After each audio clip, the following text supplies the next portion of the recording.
না আনন্দ। আরে বাহ রে ভগবান, বাহ বাহ বাহ, क्या বিচার তেরা। এরা কারা ভগবান? এরা কারা? এরা আমার মতো একটা গরিব বেকারকে বাড়িতে ঘর জামাই করে জুতো করে খাবার খেতে দেয়, জানোয়ারের মতো করে খাটায়। এরা হাজার হাজার বস্তি ভেঙে ফেলে বুলডোজারের নিচে, আরো জমি আরো টাকা পাবার লোভে। আবার যখন দরকার পড়ে তখন আমার মতো একটা ডাকাতির অপরাধীকে মাফ করে দেয়। মাফ মাফ মাফ মাফ। বাহ বাহ বাহ বাহ বাহ বাহ।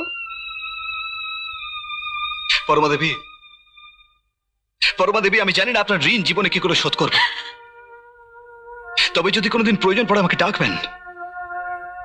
আমি সত্যি সত্যি সারা জীবন আপনার চা করে কাটিয়ে দেবো। কোলাদা চলে যাচ্ছে, ওকে থামান। আনন্দবাবু কোথায় যাচ্ছেন? মার কাছে।